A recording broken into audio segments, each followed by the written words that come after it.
কই বৌদি আসতেছে আসতেছে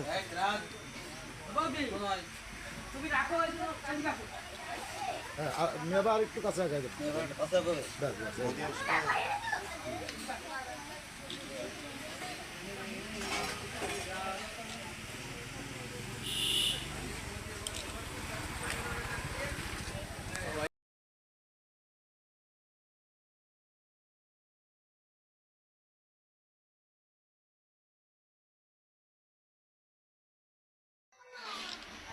কই আসছে এক মিনিটের জন্য আসুক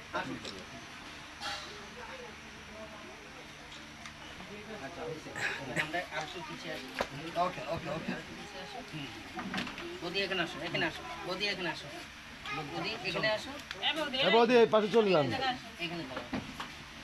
হ্যাঁ বন্ধুগণ আজকে আমরা সমিতদার প্রথম যে মৃত্যুবার্ষিকী এই বার্ষিকীতে আমরা এখানে উপস্থিত যারা হয়েছি একদম টানে টানে সমিতদার আত্মার সাথে আমাদের যারা যুক্ত আছে সেই আত্মার প্রাণের টানে আজকে আমরা এখানে উপস্থিত হয়েছি সমিতদার প্রথম মৃত্যুবার্ষিকী উপলক্ষে।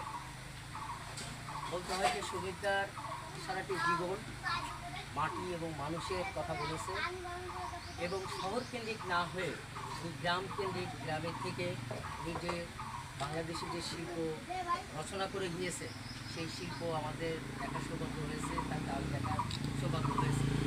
সমিতদা এমনই একটা ব্যক্তি যে ব্যক্তিটাকে আসলে বলা যায় যে স্থানীয়ভাবে হোক আর যে করেও হোক যে ছোটো করে রাখার যে মানসিকতা সেটা ধারণ করার কারণে সমিতদা মনে কোনো কষ্ট রাখেনি।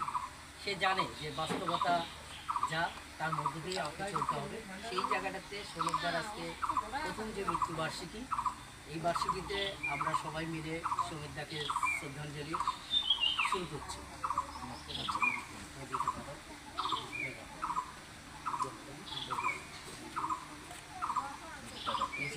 একটু এদিকে ঘুরে যান বৌদি আমরা সমিতদার স্মরণে প্রথমে 1 মিনিট নীরবতা পালন করছি।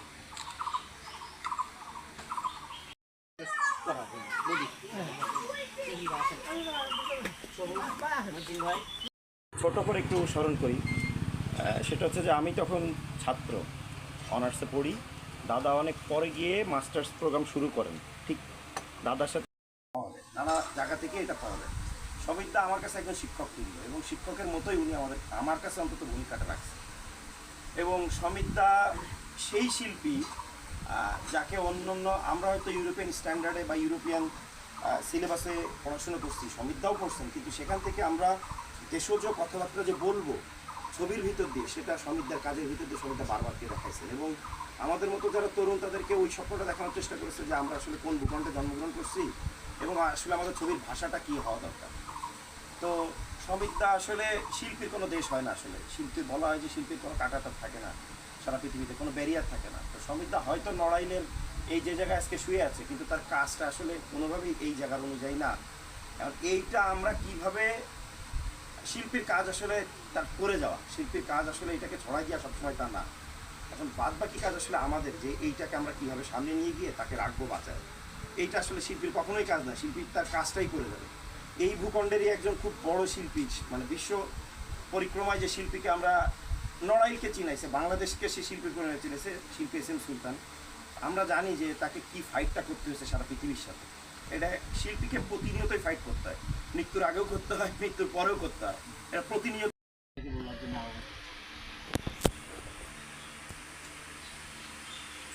সম্মানিত উপস্থিত সকলকে ধন্যবাদ। আমি সমিতদার খুব সামান্য বড় ছিলাম, খুব শৈশবে যখন ওই হসপিটালের এখানে বাড়িতে আছে আর পাশে আমার চালাতো ভাইয়ের বাসা, জামানদার বাসা। ছোটোবেলায় একসাথে অনেক স্মৃতি তার সাথে। আমরা ওই নদীতে সাঁতার কাটতাম, একসঙ্গে খেলাধুলা করতাম বাচ্চা বাড়ির ওই সামনে। আজকে তার সম্পর্কে বলতে গেলে তো আরও অনেক কথাই বলতে হবে। তার যে চিত্রকর্ম এত উচ্চমার্গের, আমরা আমাদের মতো মানুষ বোঝা যাদের এই চিত্রকর্ম সম্পর্কে ধ্যান ধারণা নাই, নাই, তার কাজটা বুঝে তার মূল্যায়ন করা খুবই কঠিন। যাই হোক, যারা বুঝে এবং যারা আমরা উপস্থিত হয়েছি, শ্রমিকটা আমাদের মাছ দিয়ে নতুন প্রজন্মের কাছে আর পরিচিত হয়ে আজীবন বেঁচে থাকুক এবং উনি যেখানেই থাকুক ভালো থাকুক, উনি যেন স্বর্গবাসী হন, এটা আমার আত্মার অন্তঃস্থল থেকেই আমি তার জন্য প্রার্থনা করি, দোয়া করি। সেই যেন ভালো জায়গায় থাকে এবং মানব কল্যাণের সে যে কাজ করে গেছে সেই কাজের গুণে ঈশ্বর বা সৃষ্টিকর্তা যেখানেই থাকুক তাকে ভালো জায়গায় রাখি এই কামনা করি। চিত্রা থিয়েটারের পক্ষ থেকে আরেকবার ধন্যবাদ দেওয়া এই আয়োজন করার জন্য যারা আয়োজক তাদেরকে একটা ধন্যবাদ জানিয়ে আমি ধন্যবাদ। আপনারা যারা এসছেন সুমিতা কানে সবাইকে শুভেচ্ছা জানাচ্ছি।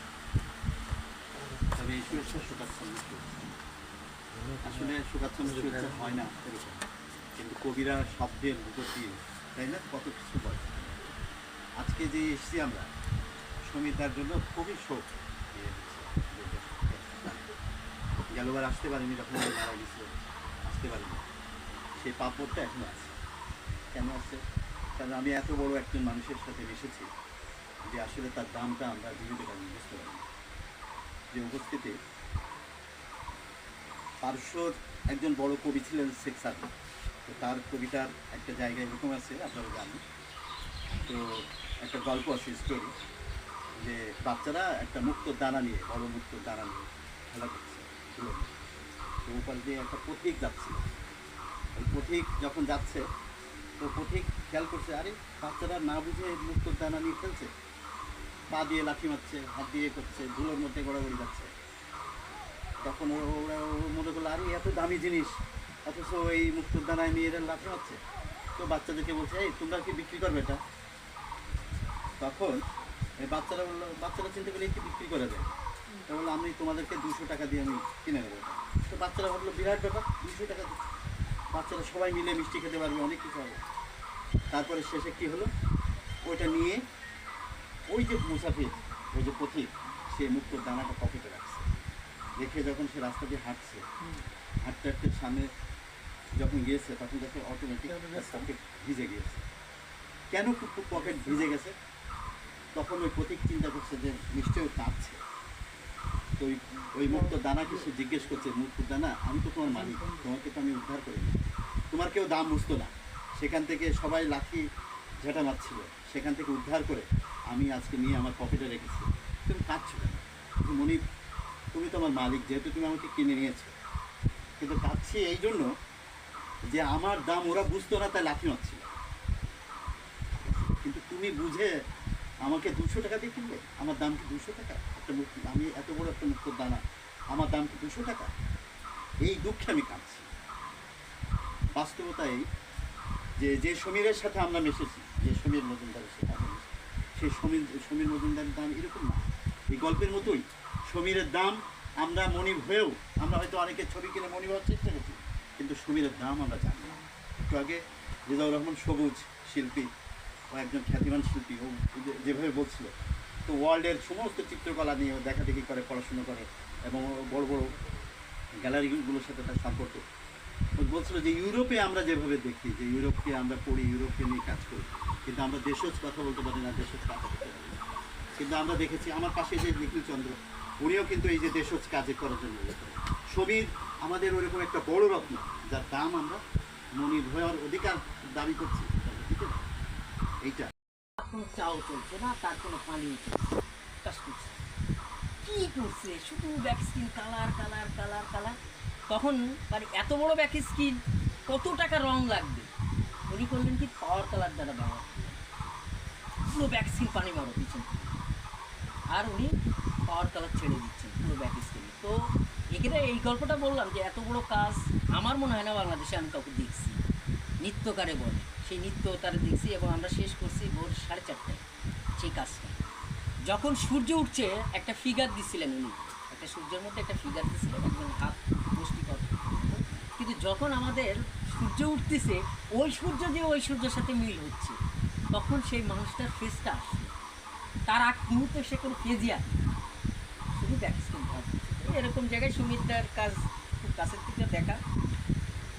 আর সুমিতদাকে নিয়ে আসলে বললে শেষ হবে না, ঘন্টা কি ঘন্টা। সুমিতদা এরকম একটা জিনিস, আমরা সুমিতদাকে মানে শিল্পীর দৃষ্টিকোণ থেকে কখনো আমি দেখি আমার জায়গা থেকে। আমি দেখছি একজন কর্মবীর। উনি ইচ্ছা করলে চাকরি করতে পারতেন, ইচ্ছা করলে একটা মুদি দোকান দিতে পারতেন, একটা চার দোকান দিতে পারতেন, স্বাভাবিক মানুষের মতন জীবনযাত্রা করতে পারতেন। কিন্তু ওনার ভিতরে যে আকাঙ্ক্ষা, ভিতরে যেভাবে দেখা, আর 10টা মানুষ থেকে ঊর্ধ্বে দেখা, তার কাজগুলো হয়তো আমরা প্রদর্শনী করতে পারলাম না এখানে। সেই কারণে তার কাজগুলো আপনারা যদি আরও কাছ থেকে দেখতেন, আমার মনে হয় না যে এরকম। সব থেকে মজার ব্যাপার যে একটা লোক পেন্সিল স্কেচ না করে ডাইরেক্ট কালার দিয়ে সে কাজ করতেছে, ড্রয়িং বাদে। আমি তারে দেখছি এরকম যে ড্রয়িং বাদে সে কাজ করছে। দাদা এখানে কী হবে, আর তুই দেখতে থাক, এরকম। তো সেই জায়গাটার থেকে আমি আর্টিস্ট স্মৃতিচারণ করার জন্য উজ্জ্বল ভাই আমাদের নড়াইলেরই মানুষ, মিডিয়ার সাথে যুক্ত আছেন, আমি তাকে তো সবাইকে ধন্যবাদ। এখানে সবাই আসলে আমি তো তার সাথে অনেক স্মৃতি আছে আমার, কিন্তু আমি লাস্টে যে স্মৃতি সেটাই বলি। উনি যখন আমার দোকানে গেলেন, দোকানে যে বসলেন, আমরা সবসময় চা নিজের বানাই তৈরি করে করোনার পর থেকে। তা বলো যে রেজাউল চা হোক কিছু হোক, আমরা চার বলতেছিলাম নিখিল দাস ছিলেন কিনা আমার ঠিক মনে নাই, সেই লাস্টের এইবার ওনার একটা সাক্ষাৎকার দেওয়ার কথা ছিল আমার, সেখানে নিখিল দাও থাকে। তা উনি তো বললো, দাদা আপনি টেনশন করেন না, আমি ঢাকায় যাচ্ছি, একটু অসুস্থ, সুস্থ এসে সাক্ষাৎকারটা দিলাম। আমি বললাম যে গুরু সুস্থ এসে দেবেন, ঠিক আছে এখন একটু হয়ে যান চা খাওয়ার মধ্যে তো করবেন। হ্যাঁ করেন। পরে আমি ক্যামেরা ধরলাম, 1 মিনিট একটা সাক্ষাৎকার তখন আমি বসে আছি, আরো লোকজন বসে আছে, উনি কিন্তু বারবার চেয়ার থেকে উঠতেছে আর এইখানে হাত দেখতেছে। আমি তো দাদা এইখানে এরকম হাত দিচ্ছেন না। হচ্ছে রেজাউল ভাই আমার এই মাজায় খুব ব্যথা করতেছে, মাজায় খুব ব্যথা করছে, আমি বসতে পারতেছি না, আমি আগামীকাল যাবো ঢাকায়। তারপরে চা খেয়ে উনি যথারীতি একদম সুস্থ মানুষ, চা খেলেন, খেয়ে উনি উঠে গেলেন। উঠে যে উনি তারপরে দিন ঢাকায় চলে গেছে। ঢাকায় যেয়ে ওর একদিন পরে আমার বিধান বলতেছে, আমার বন্ধু আর্কিটেকচার ইঞ্জিনিয়ার, হচ্ছে রেজাউল তুমি কি জানো সমিতদা খুব অসুস্থ? আমি বলি তুই কী বলিস? হ্যাঁ তুমি দ্রুত যোগাযোগ করো, উনি খুবই অসুস্থ। আমি বলছি কালকে আমার দোকান আছে, ওই তো দ্রুত যোগাযোগ করো। পরে সমিতার নাম্বারে ফোন দিলে ওনার ছেলেরা ফোন দেয়, বলো যে বাবা কাকু বাবা খুব অসুস্থ, জীবন মরণের সম্পর্ক। আসলে আমার সে সাক্ষাৎকারটা, সেই কথাটা আমার হৃদয় পটে এখনো ভাসে। আর তারপর তো দেখা হলি, চা আড্ডা চলতোই। আসলে এখন দুপুরবেলা তার জন্য স্মৃতিচারণ করে অনেক কিছু করা যাবে, কিন্তু বক্তব্য বলা যাবে না। আপনারা অনেকেই ক্ষুধার্ত, আমরা ক্ষুধার্ত। আমি আজকের স্মরণ সভার সংক্ষিপ্ত এখানে শেষ করছি। সবাই ভালো, ধন্যবাদ।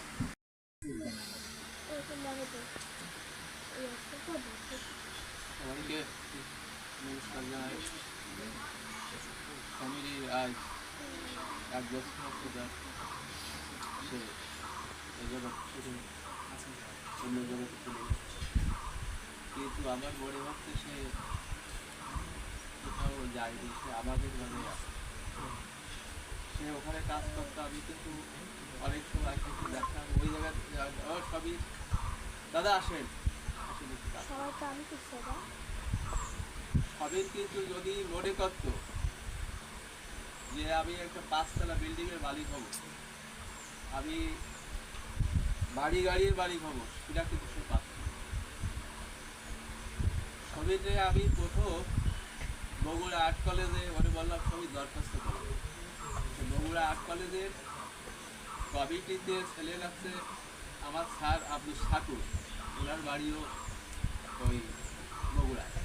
আর আবার বললেন দেখো দেখি একটা ভালো ছেলে, কাজ যারা ছেলে দিতে পারো কিনা। আমি সবাইকে বললাম হ্যাঁ দাদা ওগুলো দরকার নেই, আমি আপনাদের মাঝে থাকবো, থেকে কাজ করবো। আমি তো না খেয়ে দেই, যাই তো করতে নয় ওই বিল্ডিংয়ের রং করবো। তারপরে কয়েকবার ওই পত্রিকা অফিসেও বলছি দেখো সবই তোমার তো কাজ জানে না, তারা কিন্তু ঢাকায় ফ্ল্যাট বাড়ি গাড়ির মালিক হচ্ছে, ছবিও আঁকতে পারছে, তোমার যদি পয়সা না থাকে তুমি কী করে এগুলো করবা? সে বলছে না দাদা আমি ওগুলো করবো না, আমি আপনাদের মধ্যে থাকবো, আপনি আমার ওই সব লোভ দেবেন না তো। আরও আমি একটু অপ্রস্তুত হয়ে যেতাম ওর কথা শুনে। সে কিন্তু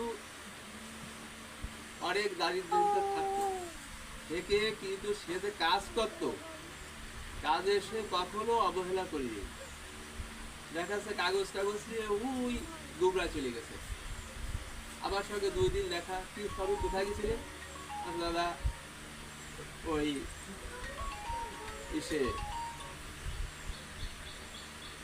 দুবরা গেছিলাম, ওতে কাজ টাজ করে আসতেছে, খালি হেঁটে আসতেছে, ও হেঁটে গেছে, হেঁটে আসতেছে, খাবার নেই। সবই রাস্তাঘাটে চা খাই, দুজনে চা হয়তো খালাম, হয়তো ওকে ভালো, ও নিজের থেকে এই সবই দাঁড়া দিয়ে না, আরে না দাদা আমি দিয়ে দিই, আবার দিতেই দেবো না। তার কাছে কিন্তু আমি দাঁড়িয়ে যে ওই 10 টাকা কি 5 টাকা সম্বল আছে কি লাই দেবো, সে আবারও দিতে দেবে না। আমি অনেক সময় জোর করি। ছবির এই যে ব্যাপারটা ছিল, যাই হোক এসব কথা বাদ দিয়ে বলতেছি, ছবির তো যশোর আর্ট কলেজে ছিল, এই যে নড়াইলে একটা আর্ট কলেজ, এটাও কিন্তু ছবিরের অবদান অনেক। প্রথম ওই কলেজটার যে ভিত্তি স্থাপন হয়, আপনারা দাঁড়িয়ে দেখবেন ওই ভিতরে, ওই লাল বাউলির ভিতরে ওইটা করা। ও একদিনকে বিকেল আবার ফোন দিয়ে বলতেছে কি দাদা আপনি একটু আসেন, কাছে কোথায়, কাছে আপনি একটু ওই বইকালে আসবেন, এরকম ডিসি সাহেব আছে, এইটে উদ্বোধন করবে আর্ট কলেজ, তা আপনি একটু আসেন। আমি একটু অসুস্থ, বুঝছেন, আমার কারে একটু সমস্যা লগ হয়ে যাবে। তারপরে কেন সবই আচ্ছা আপনি ভোরে চলে আসবেন, কথা আছে। তা আমি গেলাম, তাও দেখি একটা ওই পাথরে ওই লিখে দিয়ে আসবে, দাদা এইটা ওই ডিসি সাহেব আসবে, ওখানে উদ্বোধন হবে, আমরা এখানে এটা কী করবো, তা কী করতে হবে সবই। তা ওই জায়গায় ওই যে মঞ্চ, ওই মঞ্চ থেকে আমি একটি ইট নিয়ে আসতে লাগলাম, ও নিজেই গাছতে লাগলাম, কোনো মিস্ত্রি গেছিলাম, কোথায় খালি আপনি ইট নিয়ে আসবেন, ওই দিয়ে ভেঙে ইট নিয়ে আসেন। আমি আনতে লাগলাম, ও গাছতে লাগলাম। সিমেন্ট কিন্তু 2 বস্তা আছে, ওই করে ওই যে করলো, পরে ডিসি সাহেব উদ্বোধন করলো। তার 2-3 বছর না 5 বছর পরে আর্ট কলেজ হয়েছে। আর ছবিরের কাজের কথা কি বলবো, এখানে অনেকেই বলেছেন ছবিরের কাজ কিন্তু অনেক পূর্ণ করে। আমরা সবসময় দেখেছি বা আমাদের এই লোকজন দেখেছে, এই জন্যই আমরা বুঝতে পারি না যে ছবিরের কাজের কত গভীরতা। তার কাজ কিন্তু খালি এই ন্যাশনাল না, ইন্টারন্যাশনাল পর্যায়ের যেসব শিল্পী সেই লেভেলের কাজ, এবং তার কাজের ভিতর আমার এই বাংলাদেশ, আমার এই নড়াইল কিন্তু সেটা জানা যায়। এইরকম আমরা কিন্তু আরেক শিল্পী কাজের ভিতর এগুলো আমরা পাই না। আমি সামান্য একটা কথা বলি, আমি উড়িষ্যা গেছিলাম 2019 সালে, সেখানে আমার একটা ছবি ছিল, তা আবার ওখানকার যেসব গুণীজন ওরা বলছিলেন যে আপনার কাজের ভিতর বাংলাদেশের যে ছবিটা বোঝা যায়, কিন্তু দুঃখের বিষয় আপনাদের বাংলাদেশের যেসব শিল্পীরা আপনারা যে ইন্টারন্যাশনাল পর্যায়ে আসেন, সে ছবি যে বাংলাদেশের আমরা কিন্তু বুঝতে পারি না। এখানে দেখেন নেপালের ছবি, ভুটানের ছবি এবং ইন্ডিয়ার বিভিন্ন প্রদেশের ছবি বোঝা যায় যে এইটাই এই প্রদেশের, এইটাই এই দেশে, কিন্তু আপনাদের বাংলাদেশ অ্যাবস্ট্রাক্ট বা আদার্স ইউরোপিয়ান সব কাজ করে। তার ছবির যে কাজ ছিল এটা কিন্তু আমাদের একেবারে নিজস্বতা, আমাদের এই বাংলার, আমাদের এই নড়াইলের মানুষের জীবনযাত্রা, কথাবার্তা, এই গাছ, এই ল্যান্ড, সে কিন্তু কী করতো, সে আছে বিভিন্ন গ্রাম ঘুরত, বিভিন্ন জায়গায় ঘুরে সে এই ছবির উপকরণ সংগ্রহ করত।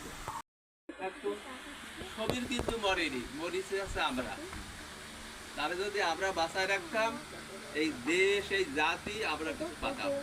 সে কিন্তু মরি নেই, সে বেঁচে আছে, মেরে গেছে কিন্তু আমাদের, আমরা মরে গেছি। তা আমি আর কিছু বলবো না, আমি সমীরের আত্মা জনসের স্বর্গবাসী খুব ভালো থাকুক এই কামনা করে শেষ করছি। সবাই করা যায়। ফোন একবার শুধু ধরে বললো আমি নড়াইলে আছি, আমি কারোর সাথে দেখা কি একটা বিষয়। কারণ জার্মানি কমিউনিস্ট পার্টির যে ভদ্রলোক, সে এই শিল্পীকে দেখবেই 2 দিন যশোরে সে বসা, শিল্পী দেখতে চাই। অথচ সুমিতটাকে আর পাওয়াই গেল, মোবাইল করি লাস্টে 4 দিন মাথায় আমারে ধরে বলতেছে এই দুপুরবেলা আমি খেতে আসবো তোকে।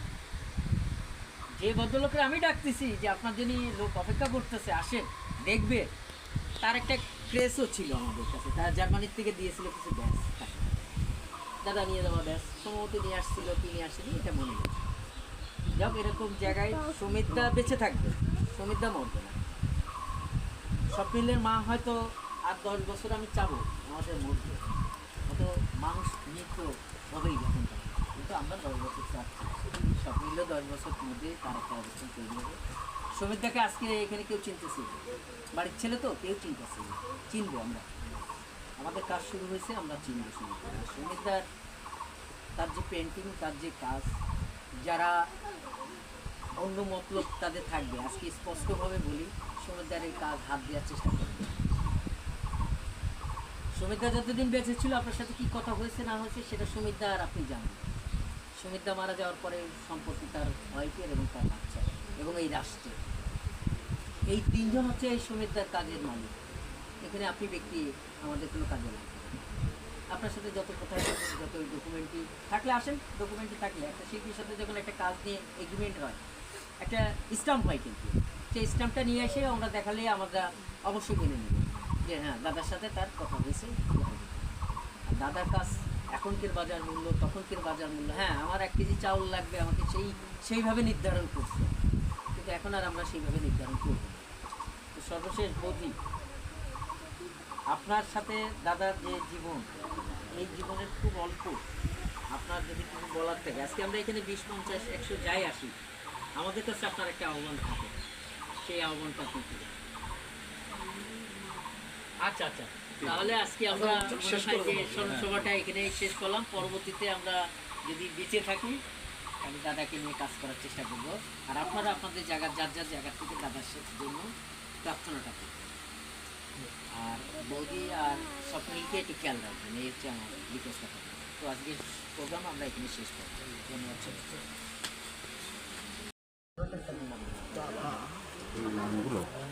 কমপ্লিট না, আমি